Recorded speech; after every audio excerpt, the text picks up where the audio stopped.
Broadcasting from the business capital of the world, this is the Podcast Business News Network.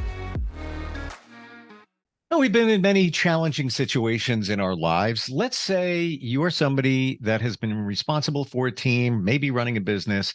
You're leading them. Now things have changed. You're transitioning into maybe another job. Maybe you've gone up the ladder a little bit.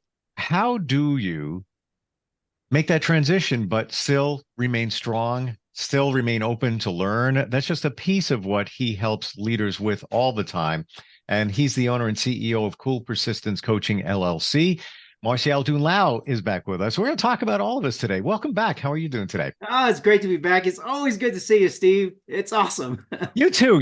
I just want to bottle your energy and just, walk it around like a cup of coffee. It's awesome. Yeah. And that's your view on a lot of this. You take it from a positive standpoint.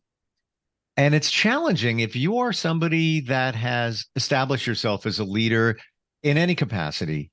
Things are going to change. You're going to pivot in a different direction, but you still need to be open to learn. I mean, many of us, as you get older, is like, man, I'm good the way I don't need to. No, it's a journey. Yes. Where do we start with all of this today? Well, I think the first thing that we have to understand about that, and you're right, about competency, right? Competency is people really, truly want to be around those who are fresh and relevant. And so one of those things is to be open-minded on that. So take that ambitious emerging leader that all of a sudden gets promoted into a new position or a totally new organization. So what do? Right? And develop that learning plan. And one of the things is that when you have these two types of questions that I talk about groups, it's the discovery type question and then the solutions type questions. So if you're in a new position, ask those discovery type questions. And the thing is, well, who do you ask about that, right? It's your direct reports. It's folks internal, but also external. So your distributors, your suppliers, your customers. Ask those type of questions. Like, what's the biggest challenge if you're with your direct reports? What's the biggest challenge that your organization is facing right now? Once you stop learning, the game is over. That's right. So again, you come in with the expertise because that's what they hired you for. The thing about it is, you can go in guns a-blazing, say, yeah, we're going to change this and change this, but spend some time really finding out to learn really about the culture of the organization. What are their biggest challenges? What are your direct reports really facing? What are they actually, what are those challenges? And how can you actually remove those roadblocks? What are those opportunities? What are the unexploited opportunities or the ones you want to take advantage of? And, sometimes you can ask, well, if you were in the position that you are, what would you focus on, as a team, and to be listening to that. And I would recommend do that one-on-one. And then after your one-on-ones, and when you record that, then have a group meeting with your direct reports and say, well, here's what I found out based out of this. And I think that establishes the competency, but also establishes what we call the connection pillar. People really want to be around those who are willing to connect and collaborate. And so that goes along with even your internal, like I said, even your upper echelon management leaders, and then also your external, your suppliers, your distributors. What do they see that's happening from the outside with your company and your organization? Can we go back to asking the right questions? Because it's so key in everything we do, even as a salesperson. Yes. Ask questions, even in any situation. Can you give an example of a situation and the kind of questions that we should be asking? Well, I think the first thing is ask the open-ended question. Okay. The thing about it is, if do you think the organization is doing great? Well, that's a yes or no. So right. That's a closed question. So ask the open question. What are those biggest challenges that you see that you're facing right now in your department? And then just be quiet and listen to them. And we don't have any challenges, really. So everything is running well. I'm glad I hopped on board with your company. Yeah, right. And so, but there's always something, right, to improve on, something that, again, to be adaptable. And I think that's what sets out leaders who are adaptable and willing to be open-minded and to learn, right? And to learn even about the culture. the Hmm. culture of the organization. And that's that embedded underneath. We talked about that before. The visible things about the logo and how people dress, that's visible, right? The thing is the underlying culture that you just walked into. What is that like? Who are those influencers? Who are those ones that you have to consult with, right? Because now, you have a totally different world or a totally different organization that you're surrounded with. How do you ask those questions to learn more about the culture? And I would imagine everything we're talking about would apply before you've got the job or Mhm. the promotion or the Mhm. elevation in your career, or even if you're already there and now you're on a fact-finding mission so you can learn better Mhm. of what's going on, kind of do like a little investigation in your own mind and then Right. how you can succeed. Those cultural type questions, how do we do that without probing too much, but wanting to learn about the culture? Is there any thoughts that you have on that? Sure. I think what happens is that you do ask, like, say, who are those, like, who do we interact with mostly on a normal work day? Hmm. And they just be Okay. quiet, right? It's like, what do you mean by interact? I said, well, who else do we talk to make sure that we meet our numbers? And just be quiet and listen. And if you say, well, it's just us, then you already have an idea that, okay, potentially, not always, right? That maybe we're siloed. Hmm. The pause is so powerful Yes. because now you've put it on them in a nice way. You're just Yeah. asking a question. It's almost like you're on the field, you threw the ball, Hmm. lean back and wait, what? Exactly. Because if you keep blah, blah, blah, keep talking, you're gonna talk yourself in a circle. So Mhm. yeah, I love that. Very Mhm. powerful. Right. And there's some organizations that actually have, like, there's one instance where I moved into an organization and I was the deputy division chief. And what happened is that they actually set an information brief for each of the branches and said, this is what we do. And, short 30, 45 minute, this is what we do, sir. Here's this person, this, and they just went through an information brief, which was really great. And then I can ask those questions. Okay, well, I see that. Well, what's the greatest challenges you have now? Hmm. And then you just be quiet and let them just, and what do you think the opportunities are? How would we change that? Based on your view and experience working Mhm. with different companies, being aligned in different relationships, do you find that a lot of companies and organizations don't really have a structure? It's they need fine tuning from within. Sure. There's actually a case study in Michael Wyke's book. In the first 90 days, he actually talked about that GE has a framework of doing that with new leaders, that they actually help them and mentor them through doing direct, asking one-on-one questions with the direct reports, and even having a facilitator with them to do that. So they get to learn what's Mm, going on with the company. So there are great companies out there that have those programs already in place. And that's what sets them apart, yes. right? That's what sets them to make the $55 billion in revenue companies that they're doing, because they have gotten that competency and that connection pillar and trust down to a T.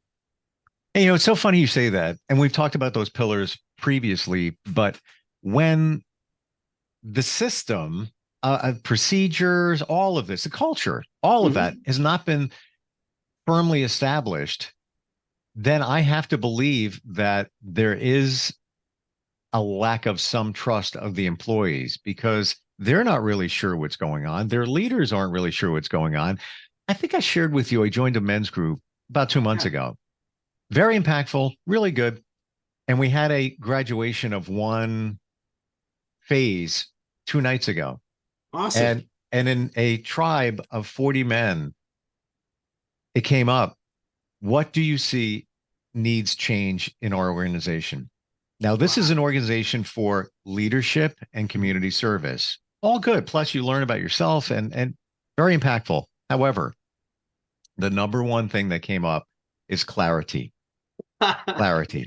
Yes. And Yes. and it's almost like the pot's on the stove and it's been boiling under, and now we had the opportunity, myself and 9 others, to really talk about we don't really know what's going on here. There's not, where's the handbook? Where do I Mhm. go online? What comes next? Expectations. I believe it's missing. And others, they took it in strides like, all right, yeah, we see, we need to be more clear. Um, I'm seeing that in talking to others that a lot of companies, there is no clarity. Mm. It's kind of just a machine that's moving along, but doesn't mean the machine is moving well. And to your point, the $55 billion companies, they're that way for a reason. Exactly, right? They're that way for a reason. They have these systems in place. And Sure. to your point, clarity is usually when I've done with clients and actually group of trust assessment, group trust assessments, I find that clarity is one of their lowest scores. Right. And so, Really. everything else can work right. You can be well connected. You can do all those things. You have a training program that gets, the leaders, managers, emerging leader developments up and running, competency, all that. And the thing about it is clarity is missing. What is it that they do? I mean, that's one of the questions that usually I ask certain leaders and supervisors that I say, okay, well, can I ask your team if I go there and say, what actually do you guys do? And it doesn't match actually with the company's vision and policies or even the Hmm. CEO's priorities for that year, that 2 year or 3 years. What is it that we do? And when your senior managers have different answers to that, then you know that there's a challenge, right? There's an obstacle there that we just have to be more clear. We have to find out that because people, to your point, people mistrust and distrust the ambiguous and the overly complex. And we just assume that everything's okay, but maybe not. And as a leader transitioning into a different role or a different company, it doesn't mean that you're coming in there to strong arm and change everything. No, Right. you got to be Right. careful of that as well. Right. Right. And so that's the thing about clarity, right? Look at those missions, look at those objectives, and then see where it's coming at, because sometimes they could be misaligned, right? And that's one of the things that emerging leaders, ambitious leaders, I think that's one of the biggest challenges they have is that are we aligned with the company's mission, values, and priorities? How do you tactfully make suggestions? You're the new person on the block. Hmm. You've established yourself as a leader. You've got a track record. Now you're into a new situation. How do you tactfully, carefully make suggestions, maybe of some of the things that we're seeing that the procedures are not in place or there's not the right kind of clarity? How can you do that? That's a great question, right? I think it starts with asking bringing them in, right? And then looking at what's actually written down. Usually, sometimes, my Lean Six Sigma years when I was doing business re-engineering process, what I find out is that some folks never followed the process in the first place. And that's probably why we're all messed up. So let's go back to say, well, here is what it says. What caused us to change? And it's not like, why did you do that? Because that's very accusatory, right? So, what caused us to change from the process that's documented to this? Let's just start there. Hmm. It's it's a delicate blend It is. because you don't want to look like you're taking over and taking Right. charge. You're just making a suggestion based on experience and evidence, what you've seen so far. Right, right. And so when you go through that, and then the formal term is that SIPOC, right? Supplies, input, process, output, consumable, right? That's the formal term. The thing about it is, okay, what's coming in and what's going out, and what changed? Why did we change it? What did we exploit as far as or take advantage of an opportunity that caused us to change that? Wow. Yeah. Right? And See, then you this just is sit there. you Right. are the clarity. Like a lot. Right. So then when they see the vision, right? And then we understand, usually the CEO and then they set the vision and it's repeated. And you'll see that on policies. Like I said, in the vision or that pyramid we talked about, the culture, the vision, things that you can see. You'll see it, how people dress, what's that logo or the ethos on the sign, all those things. That's the vision stuff. Now, when you get down and peel that onion back and go, okay, what's really happening here? And then are we consistent with that?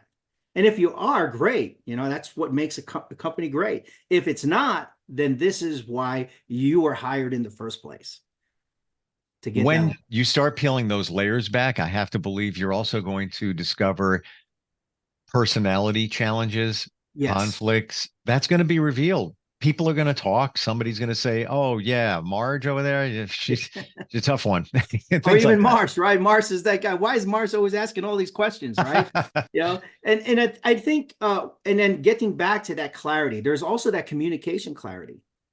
So we talk about how people communicate. In other words, if you're action oriented, for example, and somebody is process oriented and they speak that way, well, they're not going to resonate with the person that's action oriented.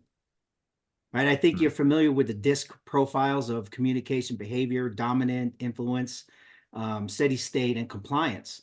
Well, there are certain ways that how you communicate your message, because communication is, clear communication is shared information, right? We have to be on the same sheet of paper. The thing is how we do that, words, tonality, body language, if they're not in alignment, then you're missing that communication. Yeah, I never looked at it that way, that it's shared communication. You're sharing something. You're sharing something with me. I'm sharing something with you. Mm-hmm. That's, I believe, your value in coaching, that we don't see a lot of these things for what they are. Mm-hmm. Yeah. I think, and when you look at it, and you're a marketing expert, right? So you know about how those words and tonality, even how that word, like there's a difference between um, invigorating versus accelerant, So, what are those words that actually grab that attention to relay that message out? And then how it's pictured, how it's viewed, right? So all that words, tonality, and body language. Sure. And goes back to, basic principles. People are not necessarily going to remember what you said. They're going to remember how you made them feel. Yes. So, and I'll never forget, his name is Stefan. He became my boss in radio. I'm talking like in the mid 90s. And we're great friends. We've actually worked together in other capacities since then. But I'll never forget that day when I first met him. I'm like, oh, I'm gonna keep my job here. This new guy. And he just walks up and he extends his hand. He's like, "How are you?"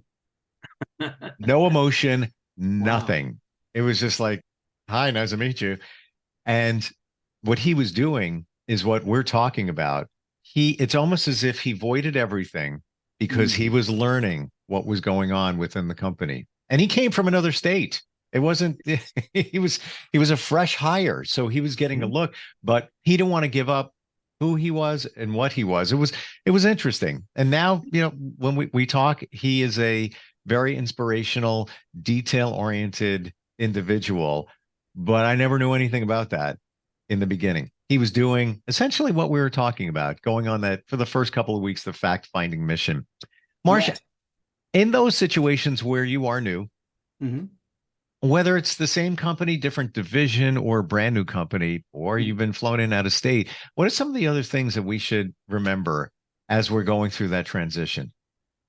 I think the biggest one is being open-minded, right? So you have this uh, solving problems and challenges are just overwhelming, right? And you were hired in because of what you know and your performance. That's a small piece. Mm, Then what do my resources know, though? That's the bigger piece of the pie. And then you have the don't knows, don't know, right? You don't know what you don't know, right? The bigger piece of the pie, though, is what do your resources know? And when I say resources, those are your internal and external stakeholders. That's what I said, your top line management, your direct reports, your lateral colleagues around just the new company itself. They know a lot because they're there. And then you go external. Well, what do my customers know? What do my distributors know? And my suppliers? The transportation. So you have this huge organization and you have cooperation. That's the connection pillar, right? mm, People want to be around those who are willing to connect and collaborate. Well, you specialize in something and you cooperate with the others. So what do they see? mm. And when you put that all together, yes, it is. It's a fact-finding mission. It's the discovery type questions that you ask. And I think that gives you a wealth of knowledge. And then you can start developing your learning strategy. Right now you're getting into solutions after you have your discovery. And now you say, okay, well, maybe we need somebody who's smart on AI, or maybe we need somebody who's smart on logistics or this. And then how do you speak that language if you don't have that that taxonomy? How do you handle being hired, but deep down inside, you're lacking confidence? You're Ah, thinking to yourself, how did I get this job? This is fantastic. Now what? I don't want to say imposter syndrome. We're not to that point yet. This sure. is, you just got hired. How do you overcome that? How do you feel better about, because some people may come off very standoffish, Mhm, and they're just covering for their lack of confidence. How do mhm. we tackle that? Yeah, that's a very good question. I think, you have two things. You have anxiety versus fear. So actually, fear, when you look at it, fear we're embedded in, it's actually a good thing. Fear tells us whether to run, right, to fight, or this, right? So that's embedded with us. The thing is, anxiety is something that's done in the future that may not even materialize. So we work ourselves up because we become anxious, Sure. right? So what do we do? The best way to do that, I think, and I encourage, is just do it. Just take that step Yeah. and And do live it. in the moment. Right. Live Live in in the the moment. moment. And that's Mhm. that's where many get challenged, because we think about what happened in the past, we think about what could happen in the future. Exactly. Research continually shows that 93% that never happens. Exactly. There So you go. what do I just got hired, I'm in this new position, I'm meeting new people. Deep down Mhm. inside, how the heck am I going to pull this off? You Mhm. got hired for a reason, number one. Right. Number two, live in enjoy that moment of meeting new Right. people, smiling, asking the questions like you've talked about, and don't think about what could happen. No, what could happen?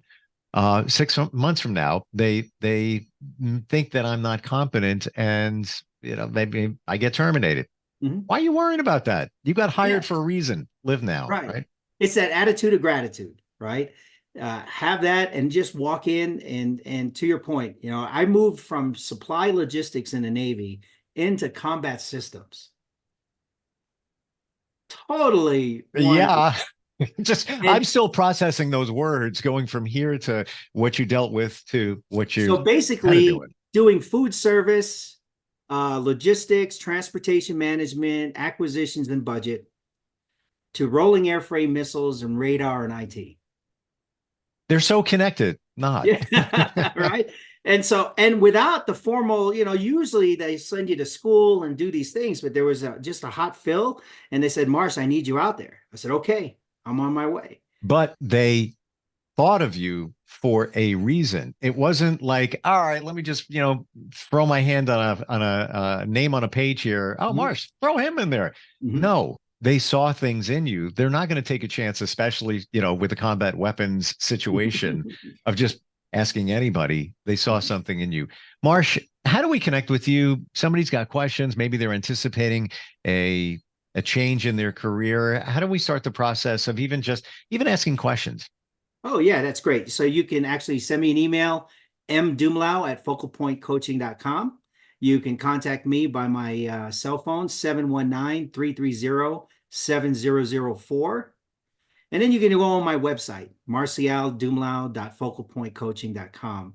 And the thing is, when you connect with me directly, let's talk about that, because what we can do is do a no cost, risk free trust edge assessment, see where your organization's at from your point of view, Mm. and then we can go from there.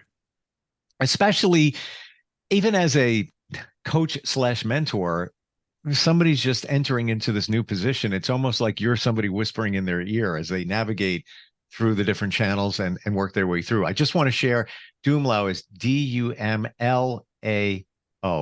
Correct. Always great having you here. It's always good talking with you, Steve. It's great. Yeah, Same. fellow Long Islander. So this is Yeah. great. Even if we weren't connected geographically from where we grew up, it's your energy is just amazing, and you bring up points that many of us don't think about, and that's why you're fantastic at what you do. Thanks for being here. All right, Steve, and you're fantastic. Well, so that's Appreciate it. great. Thanks. We'll be right back. Are you looking for even more of the podcasts and hosts that you love? The Podcast Business News Network is proud to announce that you now have even more ways to listen live. Check out the MyTuner Radio, online radio box, and Simple Radio apps on iOS and Android, or find us online. Search for Business News Network on mytuner-radio.com, or search Podcast Business News Network on streama.com and onlineradiobox.com/US. Take your podcast on the go and don't miss a minute of the action.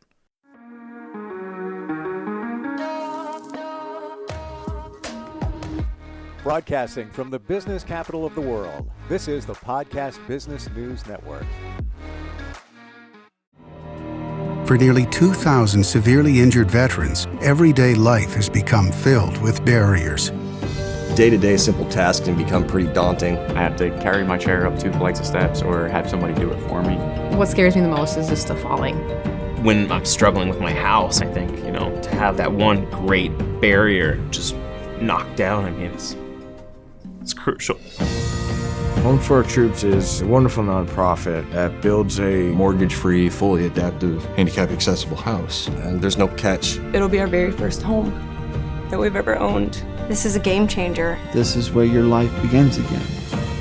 We need you to join us in completing this important mission. Please visit hfotusa.org and help build homes and rebuild lives. Because of you, everything's going to be okay.